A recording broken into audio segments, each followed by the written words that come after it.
Oh, hello, everybody. Hello.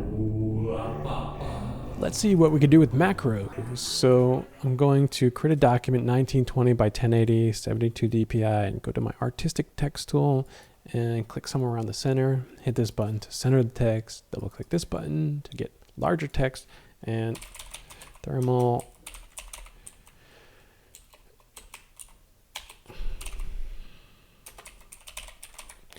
Okay, thermal imaging effect. I can try to type better next time. And the clicking on the arrow move tool will let us easily change the font. Let me just click up here.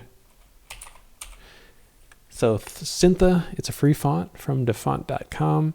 And I'll hit this A and go to the leading and bring that down a little bit.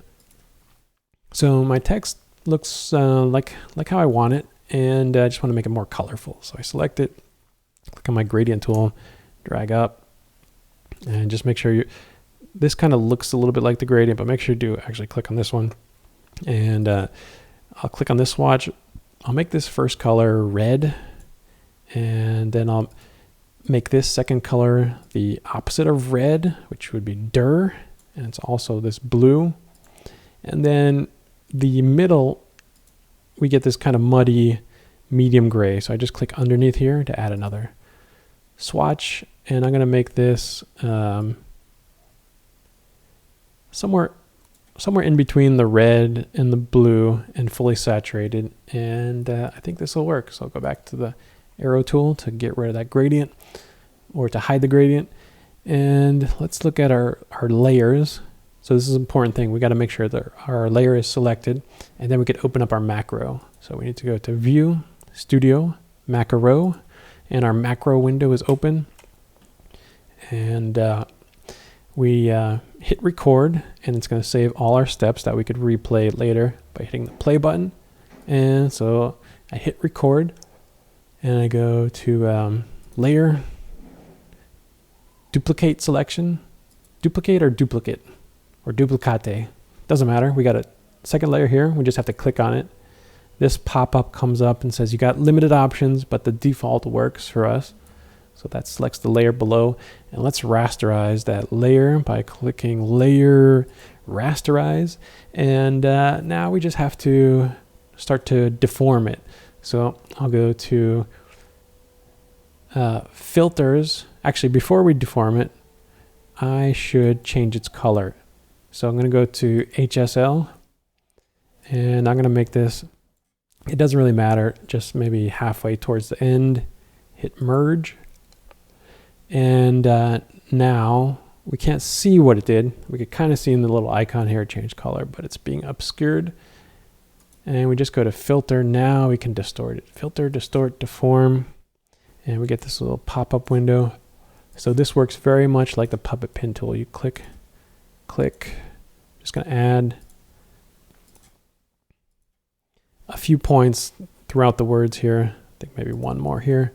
And then I'm going to deform it by bringing them all kind of down and inward a little bit. Not quite that much, but just slightly. And I'll do the same in this one. Just bring it down and in just slightly.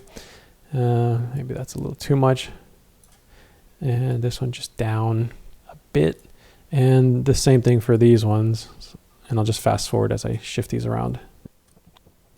Okay, so I have it pretty much how I want it.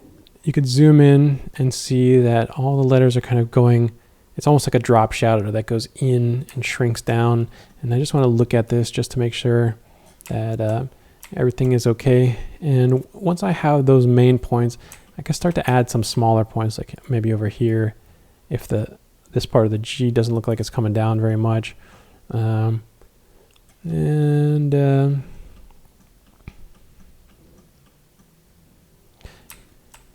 I think that works. And now the effect is going to kind of shrink down and move towards the bottom of the screen. So the last thing I'm going to do is add a few extra points here that kind of come outwards towards the bottom and towards the edges. And maybe have some that kind of go down at different angles towards the bottom. And you can see as I'm doing that, I'm pulling my text away. So I could just click to add another point there, and I'll click to add one there, but I do want it to still be distorting in this direction. I just don't want it to go that far. So I just add extra points for extra control, and so I'll just also fast forward through this.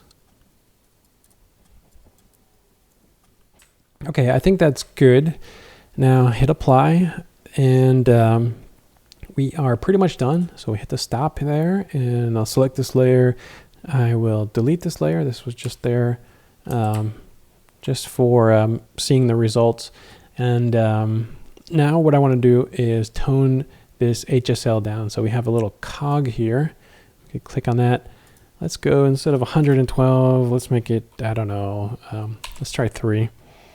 And our deform might be a bit extreme, so I could bring this down to maybe 50% of the original.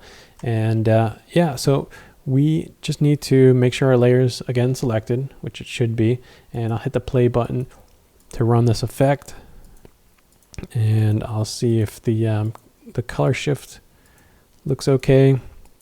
Now I usually like to start with a higher color shift than what I'll end up using at the end.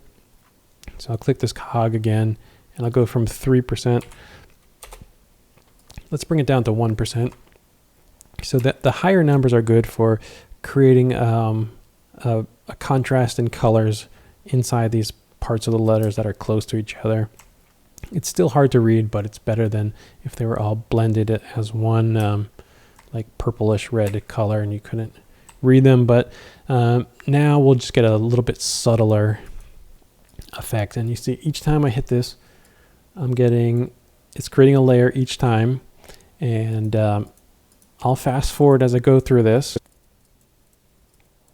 So at a certain point you're going to have a ton of layers, and if your computer is anything like mine, it's going to start to slow down. So I just select the top layer, drag down, shift click the bottom layer, and I'll do a Control G to group it, and then I'll right click and go to rasterize. And now I've just basically merged this all into one layer, and I could keep running the effect and hitting play again. And at a certain point, I'm not going to get much more changes just based on how my deform was made. But yeah, I'd call this pretty much done. And the next step would be to make sure that the text is readable if you're into that sort of thing. And okay, I think I'm not going to get any more good out of this, so I'll just select all these, right click, and you can go to group this way, but Control G is a really nice shortcut. And so I just made sure I didn't select this top layer, and now I'll right click, go to rasterize. So what I want to do now is add a layer effect onto this layer, and I will do let's see, inner shadow. Let's try that. Let's hit the cog wheel and make sure we can see this window. And yeah, so I could just show my layer now. So inner shadow, I'm gonna set this just to normal so I could see exactly what it is. And let's have it go straight down or up. And it doesn't look great, but one thing we could do is maybe instead of black, make it white. Let's bring the opacity up to its highest, and that could be usable. We can also try changing the blend mode. Let's see, we can go with difference, and we might need to bring the intensity up so we could see things more clearly. Let's keep the offset, maybe change the radius. And so you can get different looks, and I think I'm going to go with this one. So that's just a way to get your text to stand out. But yeah, so a lot of interesting things you could do. I'd say the last step would be probably throw this on a black background. Shift F5 is your fill tool, and I'll just click the swatch, make it black, and hit apply.